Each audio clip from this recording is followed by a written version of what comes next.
perisaiku saat badai hidup menerpaku. Firman-Mu di dalamku tenangkan jiwaku. Engkaulah perisaiku saat badai hidup menerpaku. Firman-Mu di dalamku tenangkan jiwaku.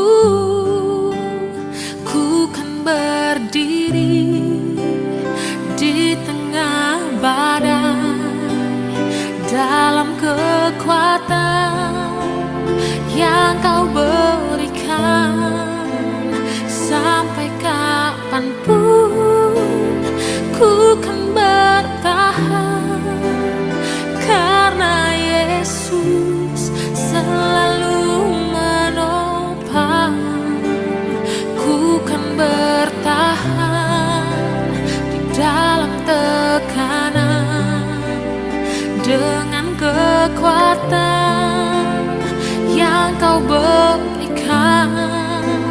Sampai kapanpun tak tergoyahkan, karena Yesus selalu menopang hidupku.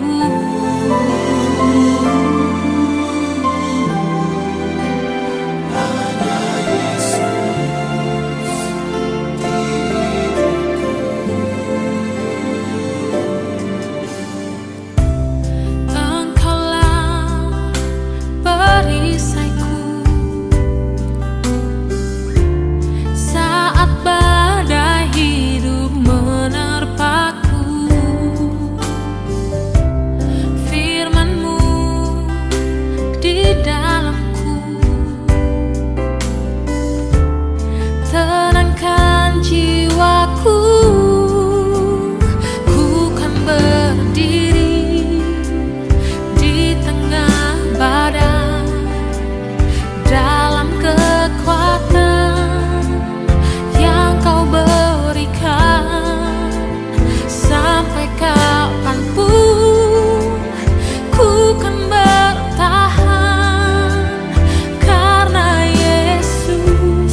Hai Bapak Ibu Saudara sekalian, kembali kita di ibadah hari Minggu.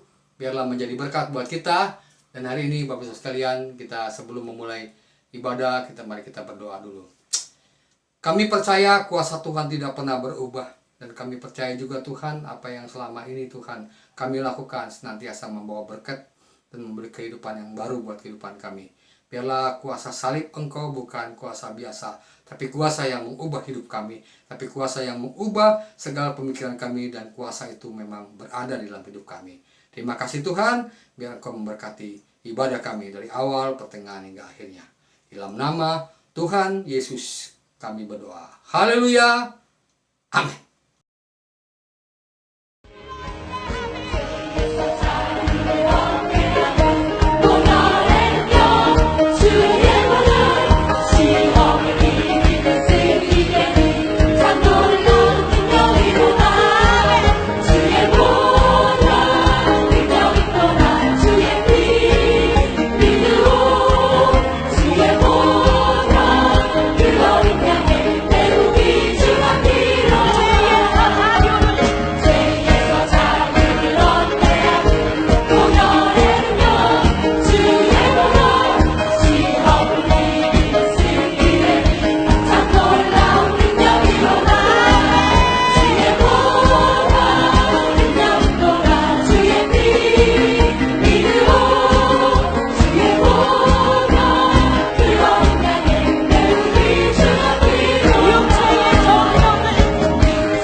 Bapa yang ada di dalam kerajaan sorga, kami sangat mengucapkan syukur jikalau kami telah memuji dan membesarkan nama Engkau, dan kami melihat kemuliaan daripada Engkau. Ada suatu pertukaran salib yang luar biasa, dan kami mau belajar Tuhan bagaimana kuasa salib itu benar-benar hidup dalam kehidupan kami. Dan itu bukan hanya isapan jempol, bukan sesuatu yang hoak, bukan sesuatu yang tidak benar, tapi biarlah Tuhan kami menerima kuasa Engkau begitu luar biasa, sehingga kami menerima kekuatan daripada Engkau yang luar biasa. Di dalam nama Tuhan Yesus kami berdoa. Haleluya. Amin. Hari ini Bapak Saudara sekalian, kita akan banyak belajar tentang bagaimana kuasa salib yang begitu luar biasa.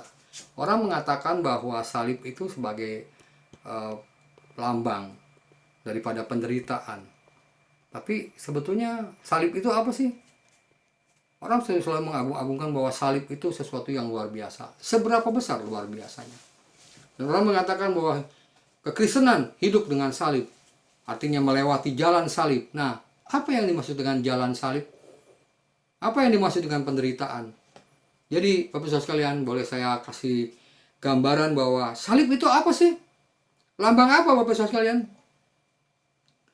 Jadi, banyak orang mengatakan bahwa salib itu tidak salah kalau kita menjawab salib adalah lambang kasih. Di mana ada suatu hubungan yang jelas antara manusia dengan manusia. Rasa iba atau rasa sesuatu itu memang lambang kasih. Itu salib, Bapak Saudara sekalian. Jadi mungkin kita menganggap bahwa salib itu negatif, tapi Bapak Saudara sekalian, ternyata salib itu lambang kasih. Tidak salah, Bapak Saudara sekalian. Tidak salah juga jika kita menjawab salib adalah lambang pengampunan dan keselamatan. Ini faktor penting kita orang Kristen, Bapak Saudara sekalian. Jikalau tidak ada pengampunan dan tidak ada keselamatan, bagaimana kita mau hidup di dunia ini? Dan itu salib memberikan gambaran yang jelas. Dan gambar ini bagaimana Yesus memberi pengampunan kepada seorang perempuan yang dianggap hina, luar biasa. Jika engkau merasa benar, lempari batu. Bapak Saudara sekalian, dikeliling orang itu pada waktu itu tidak bisa berbuat apa-apa. Artinya, jika saudara sama saya merasa lebih saleh, lebih bagus, lebih ini, tapi Yesus mengatakan, jikalau engkau merasa lebih hebat atau lebih merasa benar, lempari batu perempuan ini. Tidak ada satupun, Bapak Saudara. Jadi, salib lambang pengampunan sekaligus keselamatan. Jika kita renungkan lebih dalam lagi, kalau saya sih jujur mengatakan salib adalah yang lebih besar lagi, lambang pemberian diri kita. Lambang di mana kita memberikan yang terbaik hidup kita di dunia ini. Lambang di mana kita memberikan hidup ini kepada anak kita, kepada suami kita, dan kepada dunia sekitarnya. Itu yang saya bisa katakan bahwa salib adalah lambang pemberian diri kita. Kepada siapa? Kepada Tuhan. Kepada siapa? Kepada manusia sekitarnya. Kepada siapa? Kepada seluruh dunia ini. Caranya? Terserah Bapak Saudara sekalian. Yang penting saya hanya mengatakan kepada Bapak Saudara sekalian, hanya mengajukan satu saran atau mengajukan satu alasan bahwa salib adalah lambang pemberian diri. Sejauh mana arti lambang pemberian diri ini? Di kayu salib Yesus memberikan dirinya. Perumpamaannya jelas ya. Hal ini terekam dalam Markus 10 ayat 45 mengatakan, karena anak manusia juga datang, bukan untuk dilayani, melainkan untuk memberikan nyawanya menjadi tebusan bagi banyak orang. Dunia sekarang sudah hancur, dunia sekarang sudah tipis keimanannya, dunia sekarang sudah tipis antara baik dan benar, dunia sekarang sudah tidak jelas. Tapi Alkitab mencatat kepada kita bahwa di kayu salib Yesus memberikan dirinya. Bukan memberikan mobilnya, bukan memberikan kekayaannya, bukan memberikan atributnya, bukan memberikan kerajaannya, atau menjadi raja itu memberikan mahkotanya. Tapi Yesus sudah memberikan dirinya sendiri untuk dunia ini. Untuk apa? Untuk menebus dosa-dosa kita. Untuk apa? Untuk memberikan yang terbaik. Bahwa pemikiran manusia harus berubah. Dan ia telah memberikan dirinya.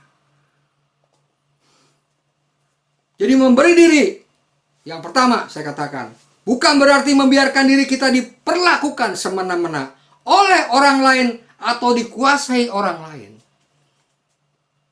Pengertian memberi diri selalu dikonotasikan atau diartikan berbeda, bahwa oh, kita memberikan diri seperti pembantu rumah tangga atau seperti orang-orang yang sudah give up atau menyerah. Wah, udah pokoknya enak, bagaimana ikut yang kuasa. Bapak Saudara sekalian, memberi diri bukan membiarkan diri kita diperlakukan seperti itu, seolah-olah semena-mena dan dikuasai orang lain. Jadi memberi diri itu posisinya berbeda, bukan dengan memberikan dirinya kita atau pasrah, tapi memberi diri artinya memberikan yang terbaik hidup kita kepada Tuhan, dan Tuhan akan memberikan yang terbaik buat hidup kita. Itu artinya memberi diri. Yesus tidak pernah diberlakukan semena-mena atau dikuasai orang lain. Itu buktinya bagaimana Yesus memberikan perumpamaan jelas. Ketika Yesus oleh seorang penjaga imam besar, ia memprotes, jikalau itu salah, tunjukkan salahnya. Jelas Bapak Saudara sekalian. Tetapi jika kataku benar, mengapa engkau menampar aku? Itulah Bapak Saudara sekalian, di zaman sekarang adalah zaman yang luar biasa, memberikan pengertian. Jikalau kita salah, jikalau kita tidak memberikan contoh yang tidak benar, siapa yang kita contoh? Tapi Yesus mengatakan, jikalau saya salah, coba tunjukkan salahnya di mana. Tapi jikalau saya benar, kenapa engkau menampar saya? Dunia sekarang diputar balik, karena dunia ini menjadi post the truth, artinya dunia yang diputar balik, Bapak Saudara sekalian. Jadi dalam Yohanes 8:23 mengatakan bahwa pengorbanan Yesus di kayu salib bukan pengorbanan biasa. Pengorbanan Yesus di kayu salib bukan sesuatu yang dianggap hina. Pengorbanan Yesus di kayu salib menunjukkan kepada kita bahwa di dalam dunia ini tidak ada satupun manusia yang bisa mencontoh seperti itu. Tapi kita manusia yang percaya kepada Tuhan melihat bagaimana perumpamaan atau contohnya luar biasa. Dan di dunia ini, maaf, tidak ada satupun seperti dia yang luar biasa itu. Yang kedua, Bapak Saudara sekalian, memberi diri bukan berarti menyediakan diri untuk mati atau menantang untuk mati. Banyak orang mengatakan bahwa kita karena percaya sama Tuhan, berikan, kita bela Tuhan mati-matian. Jika perlu, jiwa pun kita ini. Bapak Saudara sekalian, konotasi ini disalah mengertikan. Jadi akibatnya saya mengatakan memberi diri bukan berarti menyediakan diri untuk mati atau menantang untuk mati alias berani mati. Coba perhatikan Bapak sekalian, seri-seri kepahlawanan. Mereka kenapa berani mati? Seri-seri sesuatu yang hero lah, yang maksudnya pahlawan. Kenapa mereka berani mati? Karena ada sesuatu yang penting. Dia harus bela. Kenapa? Ada sesuatu yang maha penting. Dia harus tegakkan. Tapi ini artinya memberi diri bukan berarti untuk mati atau menantang mati alias berani mati. Itu maksudnya seperti apa? Saya katakan banyak orang mogok makan, jahitnya mulut karena memprotes sesuatu hal. Jahit mulutnya supaya mogok makan, supaya memprotes ada sesuatu. Jadi memberi diri bukan berarti melakukan mogok makan. Memberi diri bukan melakukan menjahit mulutnya atau ada yang membeton kakinya atau membeton badannya, Bapak. Itu bukan itu, Bapak Saudara. Memberi diri artinya memberikan yang terbaik untuk Tuhan. Jadi atau seperti ini, Bapak Saudara, gambarin, maaf, menantang maut seperti ini. Bukan itu, Bapak Saudara sekalian. Atau menantang maut seperti ini dengan memberikan bom dalam dirinya. Padahal Tuhan menciptakan kita. Buat apa kita memberikan yang bom seperti itu? Maaf, Bapak Saudara, perhatikan baik-baik. Itu adalah sesuatu yang di luar daripada pengertian kekristenan. Itu di luar daripada apa yang kita tahu daripada Yesus memberikan contoh. Dan yang lebih parah lagi, Bapak Saudara sekalian, gambar ini menunjukkan di masa kecil mereka pun dieksploitasi yang lebih parah itu. Jadi tidak ada sesuatu yang jelas, mereka harus menanggung sesuatu yang sangat besar. Jadi artinya, Bapak Saudara sekalian, bukan arti itu memberi diri yang jelas. Jadi, saudara sekalian, kalau saya mau definisikan lebih tajam lagi, memberi diri adalah menyediakan diri dengan setulus-tulusnya untuk membela atau menolong orang lain. Maksudnya seperti itu. Seperti Mother Teresa, dia memberikan hidupnya bukan sebagian tapi seluruh hidupnya untuk kepentingan manusia. Kenapa dia berkata demikian? Tidak ada satupun pada waktu itu mau mengurus orang-orang yang kusta di Kalkuta, tapi dia dengan satu hati yang luar biasa, ditaruh oleh Tuhan, dia datang ke tempat di Kalkuta. Dia begitu luar biasa, mengasihi. Tidak semua orang bisa, tapi dia punya hati. Itu yang penting berarti artinya, saudara. Ya enggak? Dia memberikan kehidupan yang luar biasa. Tidak perlu contoh orang lain. Tidak perlu ingin dipublikasikan. Tidak ingin sesuatu yang luar biasa dia kerjakan yang tidak bisa kita kerjakan. Kenapa dia berkata begitu? Karena dia tahu bahwa dia diutus oleh Tuhan memberikan yang terbaik dalam hidupnya. Jadi memberi diri adalah menyediakan diri kita dengan setulus hati kita di mana Tuhan kasih tempatkan. Itu artinya memberi diri. Memberi diri adalah bersedia mengalahkan kepentingan diri sendiri demi kepentingan orang lain. Di gambar ini menunjukkan bahwa kesuksesan daripada Anne Sullivan adalah begitu luar biasa dia mendampingi Helen Keller yang buta. Dia dampingi dengan luar biasa. Yang buta penuh dengan dendam, yang buta dengan penuh kebencian. Dia mengatakan, apa yang menjadi masa depan saya? Saya sudah buta, saya sudah tidak bisa buat apa-apa. Tapi Anne Sullivan, seorang perawat yang begitu punya hati mulia, dia mendampingi Helen Keller. Bukan hanya di dalam pendampingan jiwanya yang begitu goncang, dia mendampingi di dalam masa hidup ke depannya. Dia satu-satunya menjadi mahasiswi tunanetra yang bisa menyelesaikan pendidikan yang luar biasa. Kenapa dia bisa luar biasa? Karena pendampingan daripada Anne Sullivan. Itu bab sekalian artinya memberi diri adalah mengalahkan kepentingan diri sendiri. Kenapa yang dimaksud kepentingan diri sendiri? Anne Sullivan tidak mementingkan tentang masa depan hidupnya. Dia mengatakan ini yang lebih penting. Helen Keller lebih penting. Makanya dia tidak pernah memikirkan yang lain. Tapi dia pikirkan kuasa Tuhan. Dia pikirkan bagaimana hati Tuhan yang begitu luar biasa. Dia memberikan yang terbaik buat Helen Keller. Jadi Bapak Ibu sekalian, kalau saya bisa bayangkan bahwa dua perumpamaan di atas yang diilhami oleh perbuatan Yesus yang memberi dirinya terekam jelas dalam Filipi 2 ayat 6-8 mengatakan, yang walaupun dalam rupa Allah tidak menganggap kesetaraan dengan Allah itu sebagai milik yang harus dipertahankan. Melainkan ia telah mengosongkan dirinya sendiri, mengambil rupa seorang hamba menjadi sama dengan manusia. Luar biasa kan? Ia telah merendahkan dirinya dan taat sampai mati. Bahkan sampai mati di kayu salib dalam keadaan sebagai manusia yang tersalib. Skenario ini memang luar biasa. Skenario ini memang yang mungkin tidak bisa kita lakukan kalau kita tidak punya hati kepada Tuhan. Skenario ini memang dia katakan, waduh, maha berat. Kenapa? Tidak masuk akal. Tapi Bapak Ibu sekalian, bagaimana Allah kita yang kita sembah itu memberikan contoh yang sangat luar biasa. Terekam jelas dalam Filipi 2 ayat 6-8 mengatakan, dia mengosongkan dirinya. Artinya mengosongkan sebagai Tuhan. Mengosongkan diri daripada kemahatauannya. Mengosongkan diri keluar biasaan sebagai Tuhan. Tapi dia mau mengerti bahwa itu yang ditebus adalah manusia. Ciptaannya sendiri. Dia datang ke dunia ini memberikan yang terbaik buat hidup kita. Dia datang kepada dunia ini memberikan patron yang jelas kepada kita. Atau langkah-langkah yang jelas kepada kita. Itu teladan yang luar biasa, saya katakan.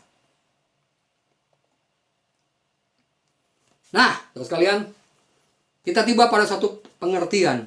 Apa sih hasil daripada memberi itu? Ya, memberi diri itu apa sih hasilnya? Saya belajar matematik bahwa pemberian itu dibagi harapan itulah hasil.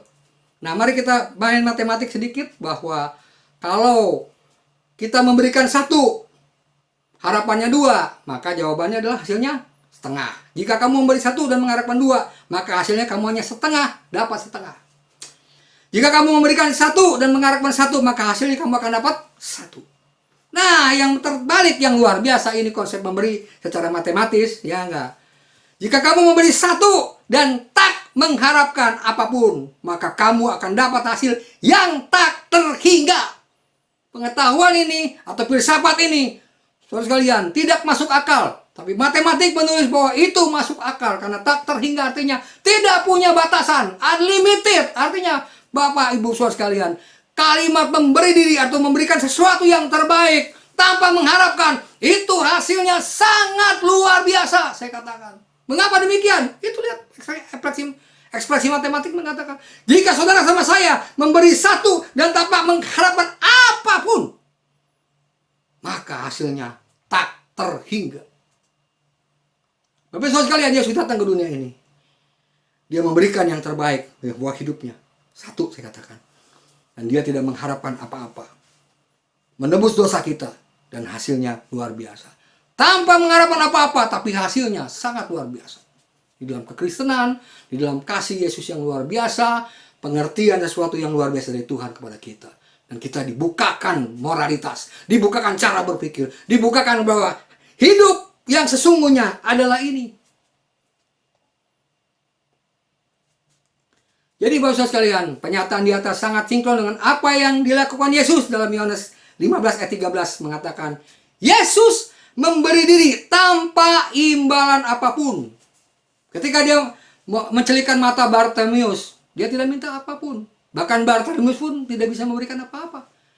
Tidak bisa menjanjikan apa-apa. Dia hanya tahu bahwa suatu saat kalau saya bertemu dengan namanya Yesus, baru dengar nama Yesus saja, dia tunggu di pintu gerbang. Kalau zaman dulu kan ada satu namanya gapura gerbang, menunjukkan perbedaan tempat itu. Ketika dia tunggu Yesus, dia berkata, Yesus sembuhkan mataku. Tiba-tiba mujizat terjadi, luar biasa. Kenapa bisa terjadi? Karena Bartimeus tahu bahwa ialah yang bisa menyembuhkannya. Sama Bapak Saudara sekalian. Tapi pada waktu Yesus menyembuhkan Bartimeus, adakah barter? Seperti dokter, adakah barter bahwa boleh kalau saya sembuhkan, bayar segitu? Ada enggak?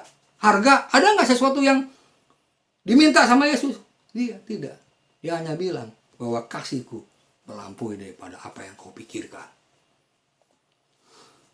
Jadi saudara sekalian, jika kita lihat gaya hidup memberi diri, betul-betul sangat menghantam atau melawan arus di zaman now ini atau zaman sekarang, yang justru semakin individualis. Maksudnya apa? Dalam bahasa Sunda mengatakan, nu maneh keur aing, nu aing keur aing. Yang punya kamu buat saya, yang buat saya ya untuk saya. Jadi buat orang lain tidak ada. Bukankah seperti itu dunia sini sekarang? Berlomba-lomba mengumpulkan apa yang didapat buat saya. Kalau bisa, orang lain pun buat saya. Wah, saudara, minta maaf saudara. Ini saya lihat banyak di medsos sekarang luar biasa. Orang lebih senang buat saya dan aktualisasi artinya saya adalah saya. Dibuatlah seperti Telegram kan banyak memfoto dirinya sendiri, selfie lah apa. Bukan berarti nggak boleh, Bang. Perhatikan baik-baik bahwa dunia sekarang, lihat kalau saya lihat gambarnya di sini kan, betapa menyedihkan jadi perempuan diduduki oleh laki-laki karena uang. Ya, perempuan jadi budak uang. Ini maaf, ini gambar ya, bukan berarti perempuan itu tidak baik. Saudara sekalian, gaya hidup itu merusak hidup kita. Nah, dengan kondisi COVID-19 kan, maksudnya kita banyak mulai berubah bahwa patron yang hidup yang Tuhan lakukan kepada kita semakin jelas bahwa hidup kita harus kita rubah. Hidup kita harus kita rubah dan pemikiran kita harus kita rubah secepat mungkin. Jikalau kita tidak merubah hidup kita, maka kita akan punah, maka kita akan terus mengalami masalah besar dan kita tidak akan ada pertolongan yang besar. Apalagi di dunia sekarang makin individualis. Apalagi Bapak sekalian sekarang dilanda dengan teori konspirasi yang sering kita dengar sekarang, begitu luar biasa. Perangnya begitu luar biasa, perang biologis yang segitu luar biasa. Saya tidak bisa bilang itu kebenaran, tapi kita dengar di media sosial dengan begitu luar biasa bahwa saya cuma memberikan gambaran satu hal aja. Di dalam Tuhan itu tidak ada seperti itu, tapi di dalam manusia seperti itu, Bapak Saudara. Jadi nu aing, nu keur aing, nu maneh keur aing. Itulah dunia sekarang. Jadi tidak mengherankan gaya hidup memberi diri dikatakan botol atau bodoh dan tolol. Perbuatan yang paling bodoh dan tolol yang tidak akan pernah dilakukan oleh manusia. Menurut pemikiran manusia, yang manusia tidak akan pernah mau. Padahal Bapak-Ibu sekalian, karya salib itu luar biasa. Karena sekarang zamannya krisis kasih. Bapak-Ibu sekalian, kalau saya lihat di internet, Bapak-Ibu sekalian, sekarang dunia ini memang sudah mencapai hampir 8 miliar. 6 miliar, hampir 7 miliar lebih yang menjelang 8 miliar. Kalau 8 miliar ini dengan lokasi lahan, saya lupa datanya, mana cukup untuk manusia. Nah sekarang kalau zaman sekarang tuh makin tingkat kesehatannya atau tabel mortalitas atau tingkat kematiannya berkurang, makin sehat. Jadi berapa miliar nanti ke depannya? Saya lupa Bapak sekalian pertumbuhan per tahunnya berapa. Tapi Bapak Ibu perhatikan baik-baik. Jadi kalau manusia makin banyak, makin sesek istilahnya. Ya enggak? Berarti antar manusia saling sikut menyikut. Kemudian makin rakus Bapak sekalian. Ini saya gambarkan di 2 film. Yang pertama Gordon Gekko, bahwa tamak itu adalah baik. Yang kedua bahwa berhati serigala atau serakah itu lebih baik. Itulah kenapa krisis kasih. Itulah yang terjadi, gambaran yang kita lihat di dunia sekarang ini. Jadi, gaya hidup memberi diri sangat dianjurkan oleh Rasul Paulus. Mengapa? Kita buka di dalam 1 Korintus 18 ayat 23. Hikmat Allah dan hikmat manusia. Sebab pemberitaan tentang salib memang adalah bodoh bagi mereka yang binasa. Tetapi bagi kita yang diselamatkan, pemberitaan itu adalah kekuatan Allah. 23. Tetapi kami memberitakan Kristus yang disalibkan. Tetapi orang-orang yang percaya memberitakan Kristus yang disalibkan. Untuk orang-orang Yahudi, suatu batu sandungan atau suatu kesulitan yang besar, suatu hal yang tidak mungkin terjadi. Dan untuk semua orang yang bukan Yahudi, suatu kebodohan. Pemberitaan tentang salib itu kebodohan. Sesuatu yang bicara salib itu penderitaan, suatu kebodohan. Memberi diri ada suatu kebodohan. Tapi Alkitab mengatakan, apa yang manusia katakan atau dunia mengatakan bodoh, itulah gaya hidup yang harus kita lakukan. Artinya kita memberi diri kepada Tuhan. Sungguh bisa dimengerti bila orang mengatakan bahwa gaya hidup Yesus itu botol, bodoh dan tolol. Kenapa? Dia datang dari dunia, dari surga ke dunia ini. Memberikan kabar baik, memberikan kehidupan yang jelas. Tanpa hadap imbalan apa-apa. Dia datang bukan untuk menjadi Tuhan. Menjadi orang yang melayani kita. Itu kan bodoh kan? Bukankah semakin tinggi jabatan orang berarti makin menjadi tuan, bukan menjadi hamba. Tapi dia mencontohkan. Semakin dia begitu luar biasa diagungkan oleh manusia, tapi dia menjadi hamba. Itu yang penting Bapak sekalian. Dan ini kalimat memang kelihatannya diucapkan mudah, tapi dilakukannya sangat sulit. Kenapa? Karena hati kita sudah dirusak oleh dosa kita.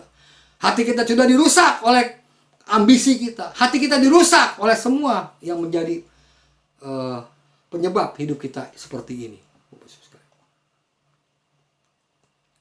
Adalah bodoh dan tolol bahwa Yesus tidak melarikan diri. Pada saat dia sebelum ditangkap, bagi Yesus melepaskan diri di Taman Getsemani karena penangkapannya belum ada, itu bisa kan? Tapi Yesus ketika berdoa di Taman Getsemani apa? Ingin ada satu kekuatan, ingin. Tapi karena dia ingat kehendak Tuhan yang jadi, makanya biarlah kehendak Tuhan yang jadi. Itu adalah perbuatan yang, maaf, saya katakan maha bodoh, maha tolol. Tapi Yesus memberikan contoh yang luar biasa kepada manusia. Supaya kita tahu bahwa pengorbanan Yesus di kayu salib bukan pengorbanan biasa. Tapi dia memberikan nyawanya. Buat siapa? Buat kita. Buat apa? Masa depan kita. Buat apa? Cara hidup kita. Buat apa? Cara berpikir kita. Supaya kita berubah. Jadi menurut ukuran lazimnya, bisa saja ada waktu untuk melarikan diri kan. Karena waktu itu Yesus tahu bahwa pasukan Romawi itu belum datang. Tapi Yesus semakin tahu, dia semakin mengerti bahwa rencana Tuhan lebih kuat daripada dirinya sendiri. Makanya dia berkata, biarlah kehendakmu yang jadi, bukan kehendakku. Ya, saya tidak akan bahas panjang ini seperti ini. Bapak bisa lihat bagaimana kuasa Tuhan bekerja dengan ajaib. Justru disitulah saya katakan letak kekuatan Yesus. Kenapa justru kekuatan Yesus? Karena dia tahu rancangan Tuhan itu damai sejahtera. Dia tahu bahwa kekuatan daripada rencana Tuhan itu lebih luar biasa daripada kemauannya dirinya sendiri, daripada kemauan pribadinya. Karena dia harus menyelamatkan kita dari berbagai dosa, menyelamatkan kita dari kehancuran dunia ini, kehancuran moralita, kehancuran berpikir, kehancuran yang putar balik. Seperti zaman sekarang, post the truth, artinya kebenaran menjadi ketidakbenaran. Katakan ketidakbenaran terus selama 1000 kali menjadi benar. Bukankah di mesot seperti itu?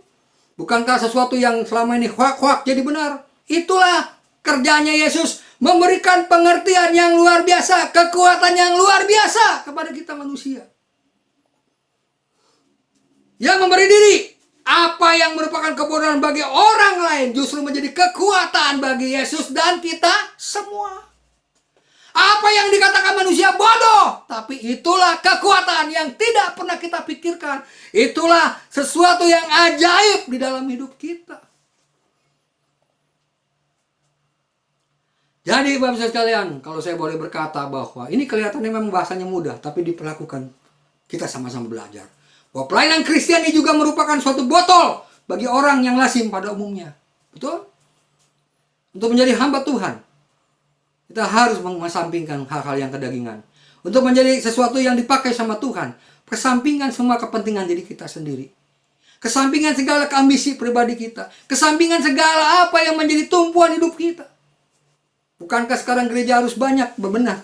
Bukankah kita sebagai jemaat Tuhan juga harus banyak bebenah dengan kondisi seperti ini? Apa yang menjadi kepentingan? Apa yang kita kerja secara duniawi? Kita harus cari Tuhan. Bukankah selama ini kita selalu mencari apa? Uang. Untuk apa? Untuk kemuliaan. Mencari kedudukan. Untuk kemuliaan. Supaya apa? Menjamin masa depan. Logika kita. Tapi Bapak Saudara sekalian, Yesus memberi perumpamaan yang jelas. Menjadi kehidupannya kelihatan secara manusiawi bodoh dan tolol. Tapi dia memberikan berkat yang luar biasa. Tapi dia memberikan jawaban yang luar biasa. Sebab dalam pelayanan kita memberi. Saya sudah susah untuk memberikan penjelasan. Coba Bapak Saudara coba perhatikan baik-baik jika seorang ibu ada lakukan. Kasih ibu kepada beta tak terkira sepanjang masa. Hanya memberi tak harap kembali bagai sang surya menyinari dunia. Yang baru-baru ini kita merayakan Hari Ibu. Seorang ibu saja, Bapak sekalian, tidak perlu kita khusus menjadi ibu yang baik. Tidak perlu kita ikut kuliah tentang ibu yang baik. Kasih ibu sepanjang masa. Dan itu dilakukan ibu-ibu seorang wanita kepada anaknya kalau dia udah menikah. Seorang ibu-ibu kepada cucunya, kepada mantunya, kepada semua, Bapak sekalian. Inilah yang saya katakan memberi. Tak harap kembali. Adakah perbuatan ini dia disangka bodoh? Yes.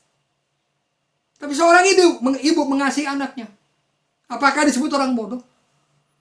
Kesabaran ibu kepada anaknya. Apakah disebut orang-orang bodoh? Dihina, dicerca oleh anaknya, tapi karena dia mengasihi. Sekalian, saya ingat satu ilustrasi. Ada seorang ibu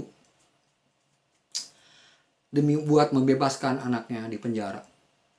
Apa yang dia lakukan? Dia menjadi kuli batu.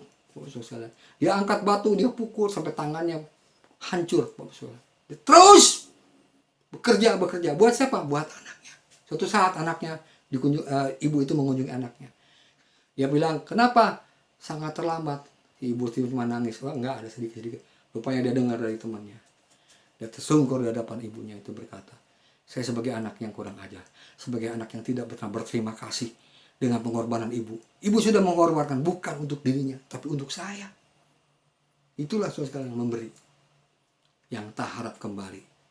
Perkataan yang paling bodoh di dunia. Memberi tak harap kembali. Tapi kenapa kita lakukan? Karena dia punya kuasa. Mulai dari memberi apa Bapak sekalian? Waktu. Sudahkah kita memberikan waktu untuk Tuhan? Sudahkah kita memberikan waktu untuk sesama kita? Sudahkah kita sudah memberikan waktu untuk beberapa waktu yang sudah hilang pada saat sebelum kejadian COVID-19 ini? Sudahkah kita memberikan waktu untuk yang terbaik? Kita harus bersyukur dengan kondisi seperti ini. Makin banyak waktu untuk keluarga kita. Makin banyak waktu untuk di rumah. Makin banyak waktu walaupun memang tidak bekerja mendapat hasil. Tapi masih ada hal yang positif. Kita memberikan waktu kepada Tuhan. Memberi kekuatan yang luar biasa. Mulai dari memberi uang. Kan perbuatan bodoh kan? Tapi saudara sekalian, itu. Dan kebetulan di gereja kami pun setiap minggu kita harus memberikan yang terbaik. Saudara sekalian, gereja selalu mengcover jemaat-jemaatnya.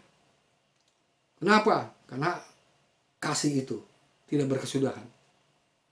Saudara, itu yang bisa gereja kita rasakan dan jemaat kita rasakan. Jadi hal-hal yang luar biasa dapat terjadi. Dan kita lihat lagi, memberi itu apa? Contohnya, saya lihat contoh ya, Didi Kempot memberikan bakatnya. Dia tahu dia punya bakat yang luar biasa. Dia selalu kalau bicara tentang donasi kepada orang-orang lain, dia mau. Dia menyanyi, tanpa sepeser pun dia minta. Uangnya itu disumbangkan kepada yang punya kena COVID-19. Berapa Bapak Sekalian? Udah hampir 5 miliar lebih. Gak lama dia dipanggil pulang oleh Tuhan. Tapi dia tugasnya luar biasa. Bukan supaya artinya setelah itu kita pulang, tidak. Itu menunjukkan bahwa manusia atau kita, apa yang menjadi talenta Bapak Saudara sekalian? Beri kepada Tuhan.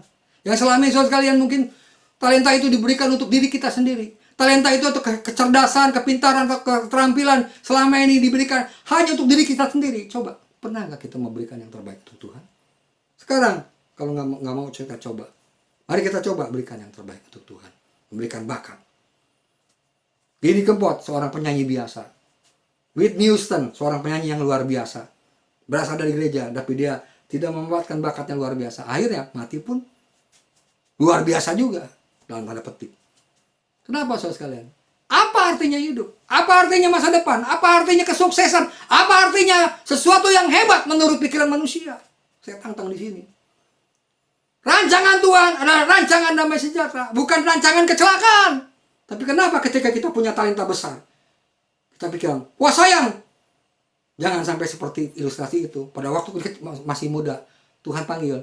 Ayo melayani Tuhan. Ayo ke Tuhan. Oh Tuhan, saya masih punya karir apa? Oh saya belum nikah. Ketika udah nikah, ayo udah waktunya. Oh saya nggak punya waktu. Tapi ketika dia mulai kena stroke, sakit-sakitan, Tuhan pakailah aku. Saya nggak menjawab kan. Bapak saya lihat. Jadi tidak ada waktu. Dan baru-baru ini Bapak sekalian kita dikejutkan atau sekaligus dibahagiakan dengan si pencipta lagu Hidup Ini adalah kesempatan. Dia telah mengakhiri hidupnya untuk Tuhan. Luar biasa kan? Jadi Bapak sekalian, kata mati itu semua pasti mati. Tapi pertanyaannya, sebelum kita mati apa yang kita isi? Itu artinya memberi. Nah, kalau saudara punya bakat atau saudara punya talenta, mari berikan kepada Tuhan. Masa depan Tuhan punya. Sesuatu yang luar biasa Tuhan punya. Jangan takut. Dia rancang damai sejahtera yang luar biasa. Jadi, saudara sekalian, yang Tuhan mau dalam kehidupan kita, bersediakah kita memberikan diri kita untuk Tuhan? Siap dibentuk. Bagaikan bejana, siap dibentuk. Demikian diriku kepadamu. Itulah orang yang siap dibentuk. Siapa? Untuk Tuhan. Dan Tuhan tahu cara bentuknya dan Tuhan tahu cara ke depannya apa. Jadi padahal kita tidak menerima apa-apa sebagai imbalan. Itu dianggap bodoh dan tolol. Tapi kenapa kita mau? Nah itu yang jadi masalah sekaligus perkataan profetik kita hari ini. Apa yang dikatakan orang bodoh, tapi kita justru melakukan sesuatu yang luar biasa. Justru di situ kekuatan menerima panggilan Tuhan untuk melayani Tuhan. Jangan sia-siakan waktu yang Tuhan beri. Hidup ini ada, masih beri kesempatan kepada Tuhan. Itu Bapak sekalian. Biarlah suatu kesempatan yang luar biasa. Karya salib, lambang salib, memberikan suatu pengertian kepada kita, memberikan hidup diri kita kepada Tuhan. Kekuatan terletak pada sikap mau dan memberi diri. Dua kata ini yang penting. Mau dan memberi diri. Hanya mau aja, memberi diri tidak. Itu ada penyanyi terkenal di Amerika, di Australia. Dia mengatakan bahwa saya menjadi penyanyi terkenal dalam Hillsong. Tapi dia tidak mendapat damai sejahtera. Kesuksesan dia dapat, uang dia dapat semua. Tapi dia pada suatu saat dia hatinya galau, dia berkata kepada banyak khalayak ramai bahwa saya tidak mengenal Yesus dengan baik. Padahal Yesus setiap hari bicara sama saya. Saya tidak kenal Yesus. Kenapa? Karena dia lebih terkenal daripada Yesus. Walaupun dia nyanyi-nyanyi tentang lagu-lagu tentang Yesus, lagu-lagu rohani, tapi dia tidak mengenal Yesus. Artinya, dia mau aja, tapi tidak mau memberi diri. Itu yang penting, Bapak sekalian. Melayani adalah memberi diri. Salib itu lambangnya. Jadi saya katakan Salib adalah lambang pemberian diri kita. Kita menyalibkan kedagingan kita. Kita menyalibkan keinginan kita. Kita menyalibkan segala ambisi kita. Kita taruh di kayu salib kepada Tuhan. Tuhan, ini hidup aku. Itu lambangnya, Bapak sekalian. Benarkah lambang salib dan memberi diri supaya punya kekuatan? Pertanyaan terakhir saya. Benarkah bahwa lambang salib dengan memberi diri mempunyai kekuatan? Tadi beberapa contoh sudah jelas kepada kita. Ini waktu memberi diri dengan lambang salib, memberikan diri kepada semua orang.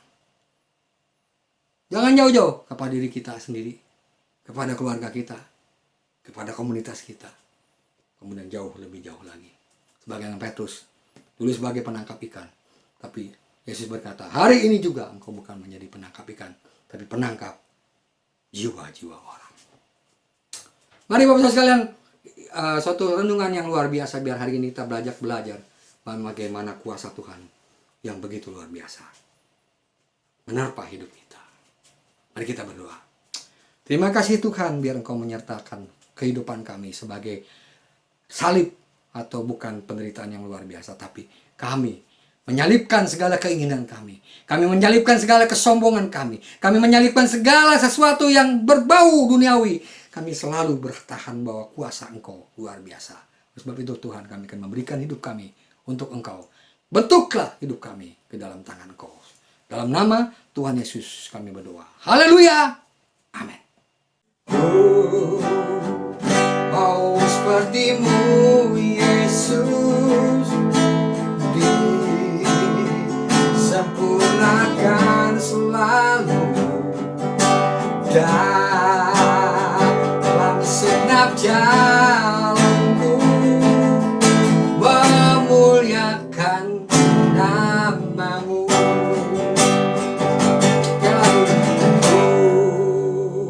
Mau sepertimu Yesus,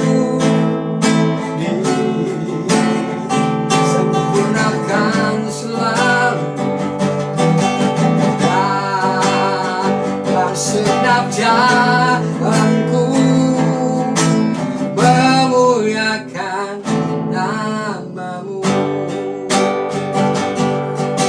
memuliakan namamu, memuliakan namamu.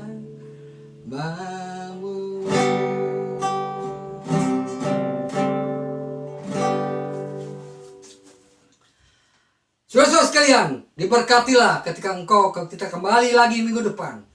Biarlah engkau diberkati dengan luar biasa.